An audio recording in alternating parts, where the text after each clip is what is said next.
నేను మీ అంజని. మరి ఈరోజు మన హర్రర్ వీడియోలోకి వెళ్ళబోయే ముందు నాదొక చిన్న request. For best realistic horror and thrilling experience కోసం తప్పకుండా హెడ్సెట్ని అయితే పెట్టుకోండి. అండ్ మీ హర్రర్ స్టోరీస్ నాతో షేర్ చేయాలి, మన ఛానల్లో వినాలి అనుకుంటే నేను డిస్క్రిప్షన్లోని ఇన్స్టాగ్రామ్ లింక్ని అయితే పిన్ చేస్తున్నానండి. అక్కడికి వచ్చి మీరు కనుక మీ స్టోరీస్ని నాకు పంపించినట్లయితే నేను అవి చక్కగా కుక్ చేసి ఇక్కడైతే ప్రజెంట్ చేస్తాను. మరి మీరు నాకు పంపించవలసిన ఫార్మాట్ ఏ విధంగా ఉండాలి అని అంటే, ముందు మీ పేరు, ఆ తర్వాత మీ విలేజ్ నేమ్, తర్వాత మీరు దేని గురించి చెప్పబోతున్నారో అనేది ఒక 2 లైన్లోనైతే నాకు రాసి పెట్టాలండి. సో దానివల్ల నేను చదవడానికి సులువుగా ఉంటుంది. ఆ తర్వాత మీ స్టోరీని అయితే రాసుకురండి. మరి మాకు ఇలా రాయడం రాదండి, తెలీదు అనుకున్న వాళ్ళు నాకు ఇన్స్టాగ్రామ్ నుంచి డైరెక్ట్గా కాల్ చేయొచ్చు. మీరు కాల్ చేయవలసిన టైమింగ్స్ 11 నుంచి 12 లోపు మార్నింగ్ టైంలోని చేసినట్లయితే నేను ఫ్రీగా ఉంటాను. సో ఆ టైంలోని మీ కాల్ని అటెండ్ చేస్తాను అండ్ మీ స్టోరీస్ అయితే ప్రాపర్గా కుక్ చేసి ఇక్కడ ప్రజెంట్ చేస్తాను. ఇప్పుడైతే ఏమాత్రం ఆలస్యం చేయకుండా వీడియోలోకి వెళ్ళిపోదాం.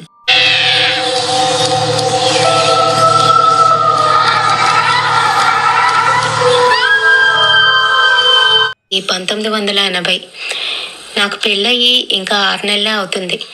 నాతో పాటుగా మా ఆడపడుచుకి కూడా పెళ్లి చేసేసారు. మా ఆడపడుచు నాకన్నా చిన్నదయ్యే అయినప్పటికీ కూడా పెళ్లి చేసేసారు.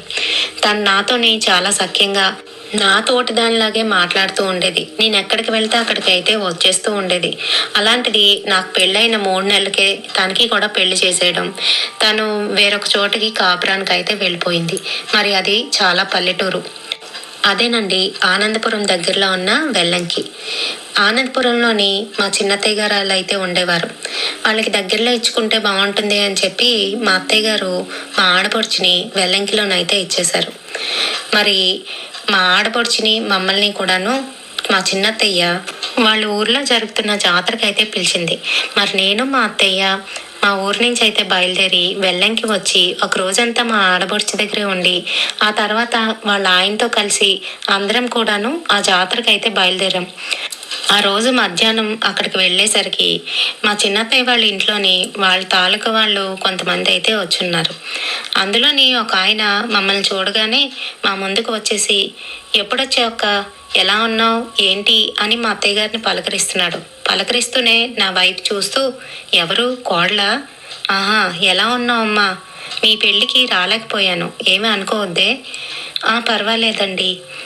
ఏం లేదమ్మా, ఆ సమయంలోనే మేము ఇల్లు కడుతున్నాం, అందుకే రాలేకపోయాం అని చెప్తున్నాడు.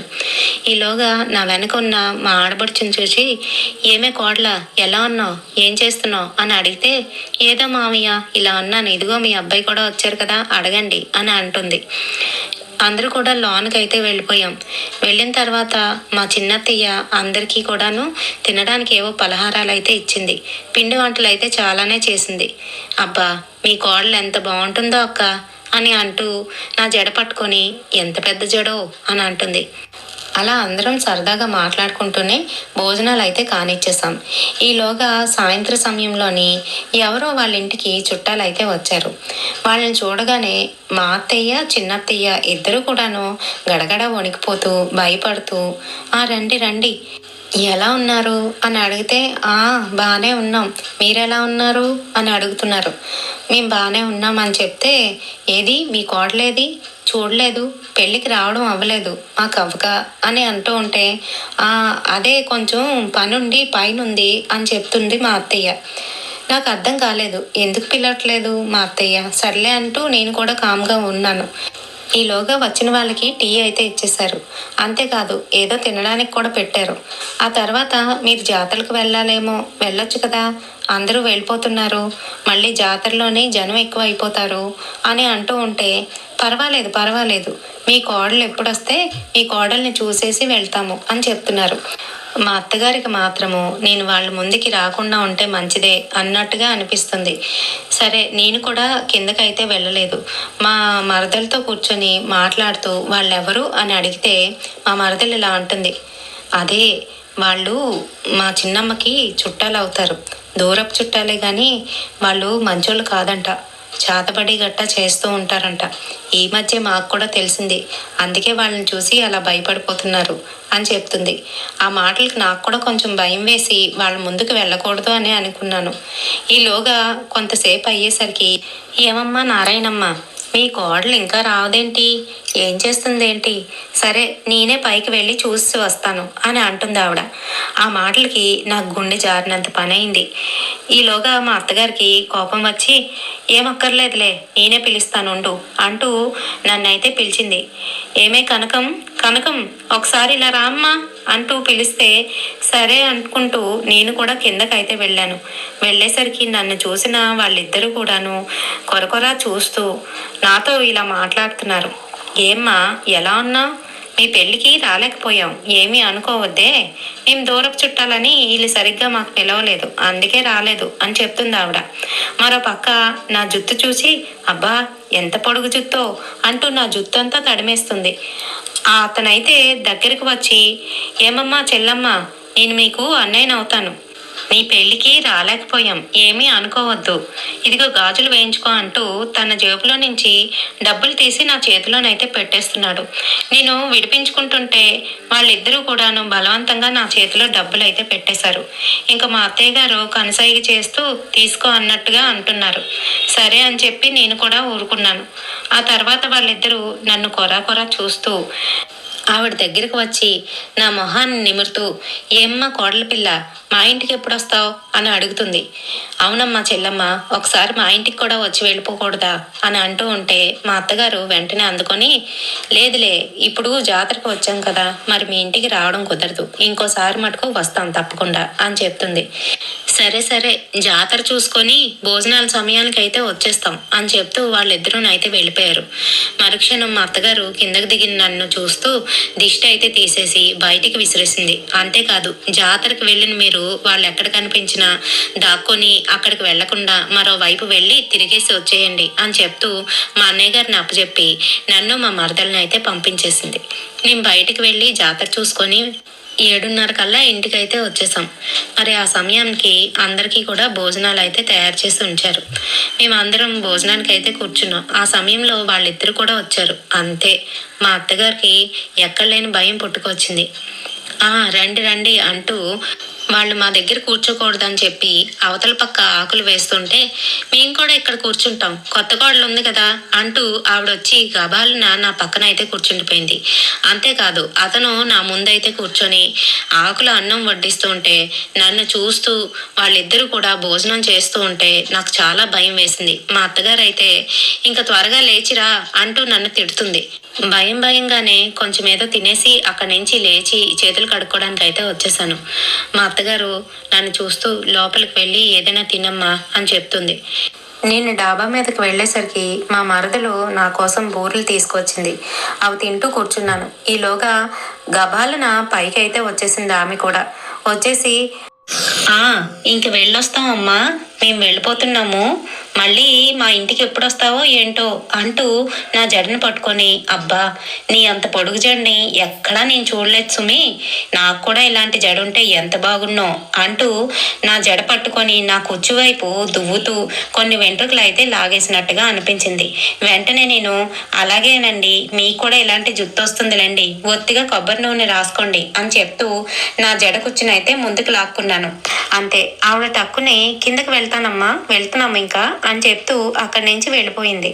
అమ్మయ్య అనుకున్నాం. మరి సాయంత్రం జాతర అయిన తర్వాత రాత్రిపూట ఒక తెరచాపను అయితే కట్టి ఒకవైపు ప్రొజెక్టర్ని ఆన్ చేసి రెండు పక్కల కూడా బొమ్మలు కనిపించేటట్టు పెట్టి సినిమాని అయితే వేస్తూ ఉంటారండి. ఆ సినిమాకి వెళ్ళాలని మాకు చాలా కుతూహలంగానైతే ఉండేది. మేమిద్దరం కూడాను అత్తమ్మని అయితే అడిగాము. మా అన్నయ్యని తోడిచ్చి, సరే జాగ్రత్తగా సినిమా చూసేసి ఇంటికి వచ్చేయండి, దగ్గర కాబట్టి పంపిస్తున్నాను అని చెప్పి మాకైతే పంపించింది. మరి అక్కడ ఉన్న వాళ్ళందరూ కూడా కొంతమంది కుర్చీలు బల్లలు తెచ్చుకుంటే, కొంతమంది పీటలు, కొంతమంది అయితే ఏకంగా నొలక మంచాలు తెచ్చుకొని అక్కడైతే వేసుకొని కూర్చొని చూస్తూ ఉండేవారండి. ఆ సమయంలోని నేను మా మరదలు కూడా వెళ్ళి ఆ నొలక మంచం మీద అయితే కూర్చున్నాం. మాకు తెలిసిన వాళ్ళండి, అందుకనే అక్కడ కూర్చుంటే ఆ చల్లటి గాలికి నాకైతే నిద్ర ఊపేస్తుంది. ఇదిగో సుజ్జి, ఇంటికి వెళ్ళిపోదామా, నాకు నిద్ర వస్తుంది అని అంటే మా మరదలు మటుకు, అబ్బా వదినా, ఏంటి వదినా, ఎప్పుడో అమ్మ పంపిస్తుంది, సరదాగా అందరితో కలిసి చూడడం బాగుంటుంది కదా, అయినా ఇది నాకు చాలా ఇష్టమైన సినిమా, నీకు కూడా తెలుసు కదా. సర్లే అని చెప్పి చేసేది లేక అక్కడే కూర్చొని సినిమా చూస్తున్నాను. ఈలోగా నన్ను వెనక నుంచి ఎవరో తడుతున్నారు, అక్క అక్క అంటూ.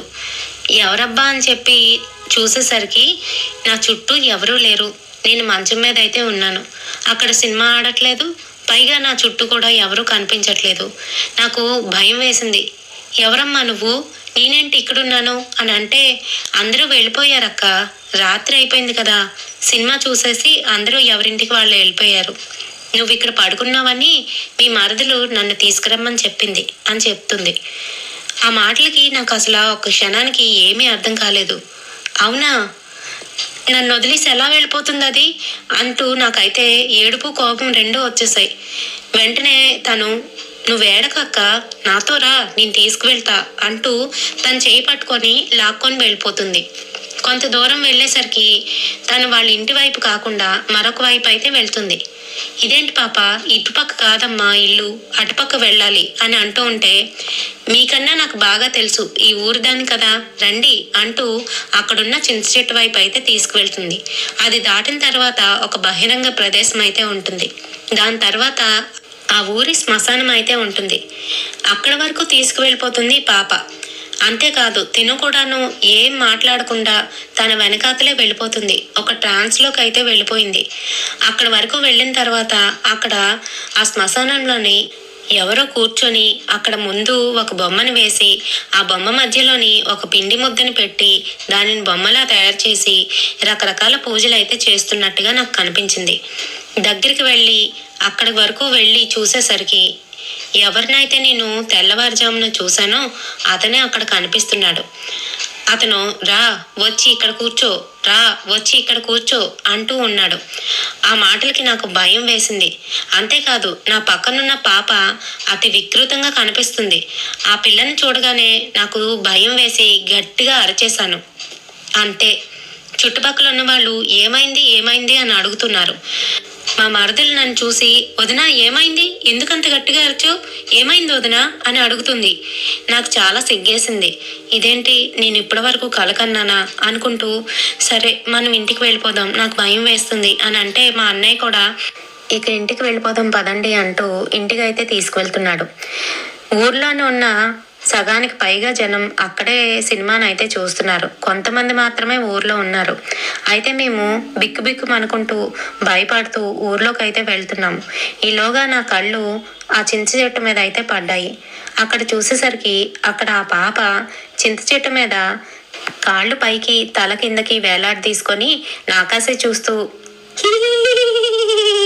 అని నవ్వుతుంది. ఆ నవ్వును చూసేసరికి నాకు భయం వేసింది. మళ్ళీ కళ్ళు తుడుచుకొని సరిగ్గా చూసేసరికి అక్కడ ఎవరూ లేరు. అంతే, నాకు చాలా భయం వేసింది.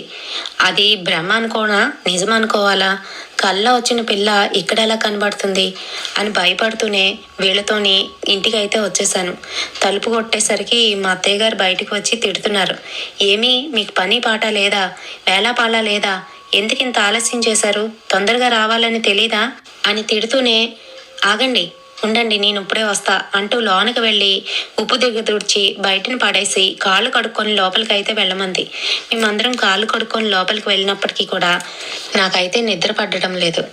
ఎంత ప్రయత్నిస్తున్నా కూడాను నాకైతే నిద్ర రావడం లేదు. ఈలోగా నా కాళ్ళ దగ్గర ఎవరో కూర్చొని ఏడుస్తున్నట్టుగా అనిపించింది. ఎవరు ఏడుస్తున్నారు అని లెగిచి చూసేసరికి అక్కడ ఒక 12 ఏళ్ల అమ్మాయి కూర్చొని ఉంది, ఏడుస్తూ ఉంది. ఏమ్మా, ఎందుకు ఏడుస్తున్నావు, ఎవరు పాపవి, ఇక్కడికి ఎందుకు వచ్చావు అని అడుగుతూ ఉంటే, అదిగోనండి మీ ఇంటి ఎదురుగుంటా ఉంటాను కదా, అదే లక్ష్మి, ఆ లక్ష్మి కూతుర్ని అని చెప్తుంది.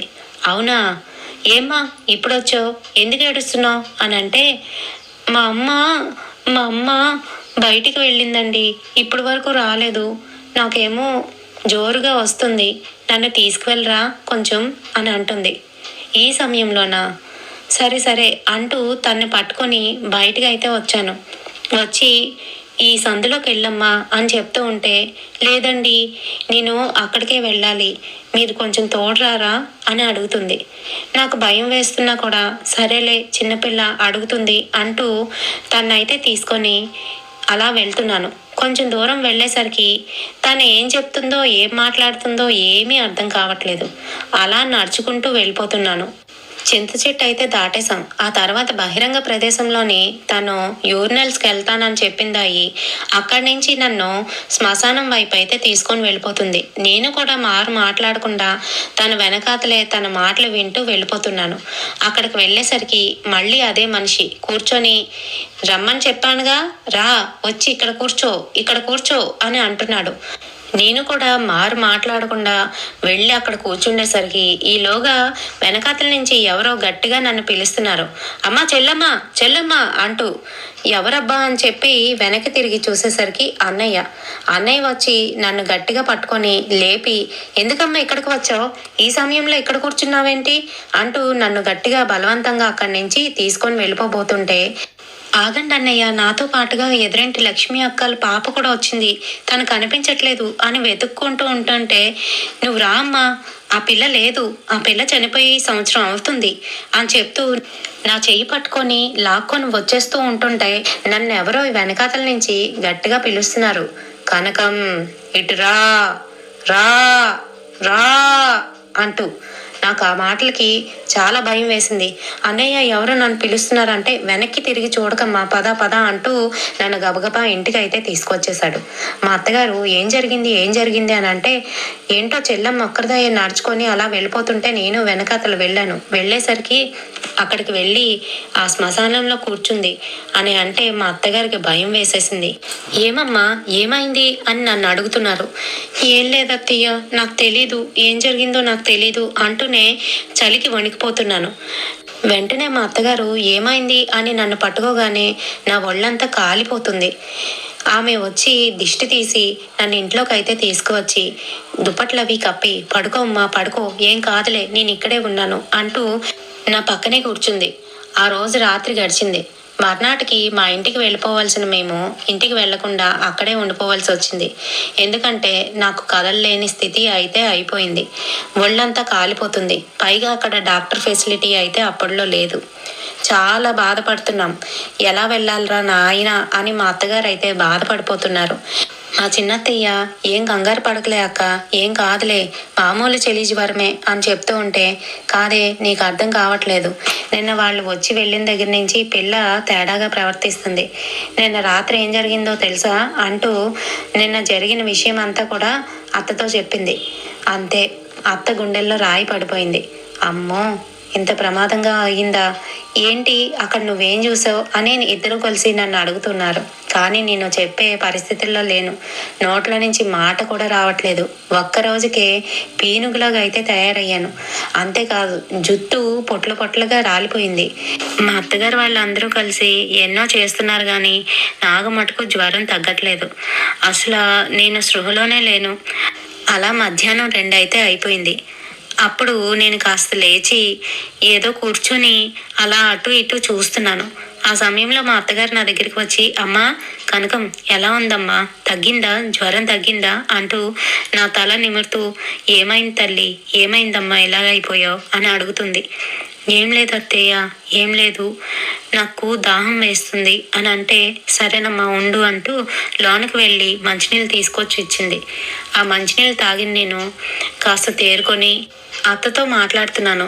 అత్తయ్య, మనం ఇంటికి వెళ్ళిపోవాలి కదా, ఇంక ఇక్కడే ఉన్నామేంటి అని అంటే, ఓసి పిచ్చిదానా, రాత్రి అంతా కూడా భయపెట్టేశావు, అంతేకాదు తెల్లారి నుంచి ఇప్పటి వరకు స్పృహలోనే లేవు, ఇంకేం వెళ్తాం చెప్పు, నువ్వు లెగిస్తే మనం త్వరగా ఇంటికి వెళ్ళిపోదామని చూస్తున్నాను. ఇప్పుడైనా తెలివి తెచ్చుకున్నావా, కాస్త ఏదైనా ఎంగిలిపడు, ఆ తర్వాత నెమ్మదిగా వెళ్ళిపోదాం అని చెప్తుంది. ఆ మాటలకు నేను కూడా తలూపి ఏదైనా ఉంటే తింటాను అన్నాను. సరే అంటూ తను ఇంట్లో నుంచి అన్నం తీసుకొచ్చి నా ముందైతే పెట్టింది. అన్నం కలుపుతున్నాను కానీ అది నోట్లో పెట్టుకుంటే నాకు మాంసం వాసన వస్తుంది. అది కూడా కుళ్ళిపోయిన పచ్చి మాంసం వాసన అయితే కొడుతుంది. అలా వచ్చేసరికి అన్నాన్ని అయితే దూరంగా తోసేశాను. వద్దు, బాలేదు, వాంతి అయిపోతుంది అంటూ బయటికి వెళ్ళి మొత్తంగా కక్కేశాను. కడుపులో ఇంకా నాకు ఏమీ లేదు. అక్కడే కళ్ళు తిరిగి పడిపోబోతుంటే మా అత్తగారు జాగ్రత్తగా నన్ను పట్టుకొని లోపలికి మోసుకొని వచ్చింది. అలా పడుకున్న నేను ఎప్పుడు లేచానో నాకే తెలీదు. లేచి కూర్చొని చూసేసరికి నేను మళ్ళీ ఆ శ్మశానంలోనైతే కూర్చొని ఉన్నాను. ఎప్పుడు అక్కడికి వచ్చానో ఏం చేస్తున్నానో నాకే తెలీదు. నా ఎదురుగుంట కూర్చొని ఆ బొమ్మని పట్టుకొని ఆ బొమ్మని ఎలా ఆడిస్తూ ఉంటే నేను అలా ఆడుతున్నాను. అంతేకాదు ఆ బొమ్మకి కొన్ని తల వెంట్రుకలు, ఇంకా అలాగే నా చీర చెంగు చింపి దానికైతే వస్త్రంలా కట్టి ఉంది. పైగా నా చుట్టూ కూడాను ఇద్దరు అమ్మాయిలు అయితే తిరుగుతున్నారు. వాళ్ళెవరో కాదు, నిన్న రాత్రి కనిపించిన అమ్మాయిలే వాళ్ళిద్దరూ కూడాను. వారికి ఒకరికి 9 ఏళ్ళు, మరొకరికి 12 ఏళ్ళు ఉంటాయేమో. వారిద్దరూ నాతో వచ్చి నువ్వు కూడా మాతో వచ్చేస్తావు, నువ్వు కూడా మాలో కలిసిపోతావు అని సంతోషపడుతూ నా చుట్టూ తిరుగుతూ ఆడుతున్నారు. నిన్నటి మొహాలైనప్పటికీ కూడాను అవేవో బాగా కుళ్ళిపోయినట్టు, ఇంకా వారి మొహాలపైన ఘాట్లయితే ఉన్నాయి. అది చూస్తుంటే నాకు భయంగా అనిపిస్తుంది. వాళ్ళిద్దరి మొహాలు ఒక రకంగా చెప్పాలంటే చాలా వికృతంగా మారిపోయాయి. నేను అక్కడి నుంచి లేచి వచ్చేద్దామని అంటే నా చేతులు కాళ్ళు ఎవరో కట్టి పడేసినట్టు అక్కడే ఇరుక్కొని ఉండిపోయాను. లేవలేకపోతున్నాను. నాకు ఓపిక కూడా లేదు.